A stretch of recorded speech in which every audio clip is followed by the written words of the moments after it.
현대인의 생명을 위협하는 대표적인 질환, 암. 현대의학의 3대 암 치료법은 외과적 수술과 항암제 및 방사선 치료. 하지만 말기암인 경우 암 완치는 고작 20%. 첨단 현대의학도 암을 불치병으로 남겨놓은 상황인데 현대의학이 풀지 못하고 있는 불치병들, 그 해법을 면역력 강화에서 찾고자 하는 시도들이 새롭게 관심을 모으고 있다. 이런 가운데 산화gen 폭동의 면역 연구 개발은 경쟁력 있는 결실을 연이어 내놓고 있는데 과감한 투자와 지속적인 연구로 부작용 없는 면역 치료에 도전하는 우리 의료계의 변화.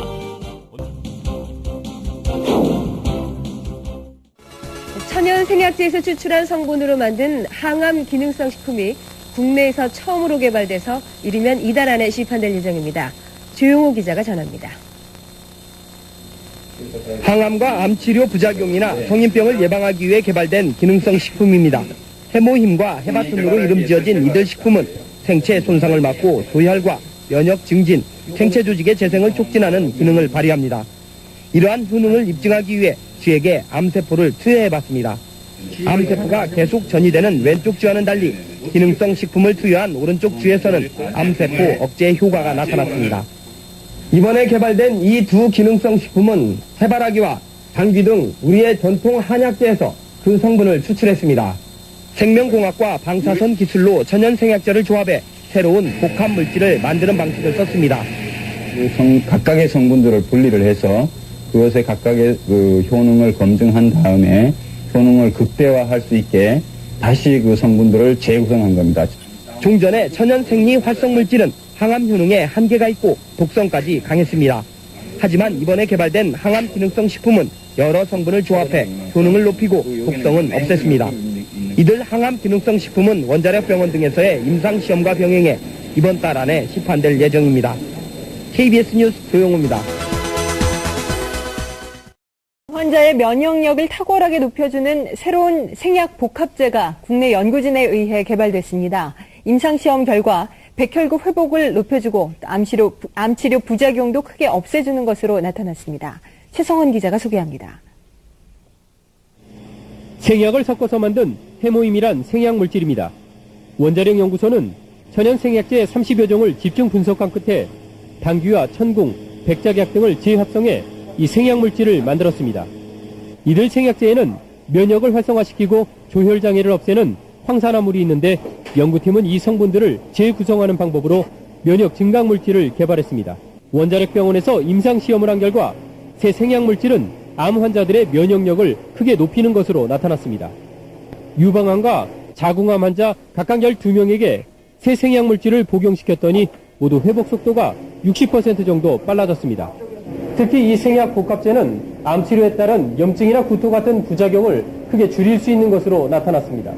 암 환자들은 치료를 받으면서 기력이 떨어져 문제가 됐지만 생약 복합제를 복용한 환자의 80%가량이 기력 회복에 큰 도움이 됐다고 답했습니다. 해모힘을 먹은 환자들은 전신 무력감이 많이 없어져서 더 약을 요구하는 환자들이 많았습니다. 연구팀은 이 물질에 대한 2, 3차 임상시험을 거쳐 신약 개발에 나설 계획입니다. KBS 뉴스 최성원입니다. 한국원자력연구소가 정부 출연 연구기관으로서는 처음으로 기술 출자를 통한 벤처기업을 설립했습니다.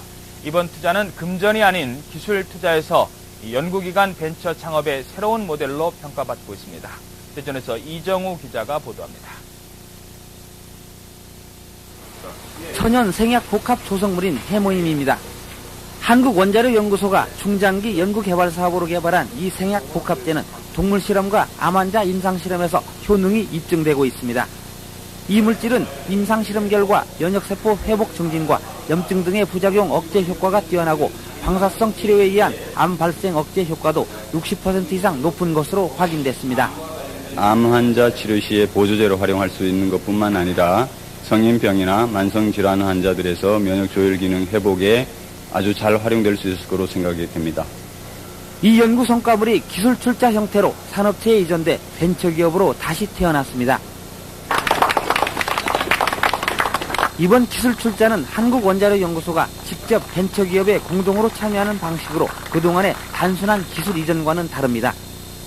정부 출연 연구기관의 기술 출자로 탄생한 벤처기업의 공식 출범은 연구 성과물에 대한 새로운 장을 열고 있습니다. 정부 지원만을 받는 연구소에서 탈피해 연구 성과물의 상용화, 산업화를 통해 경쟁력을 강화하고 이익금을 환수해 연구 기반 확충에도 도움을 줄 수 있다는 설명입니다.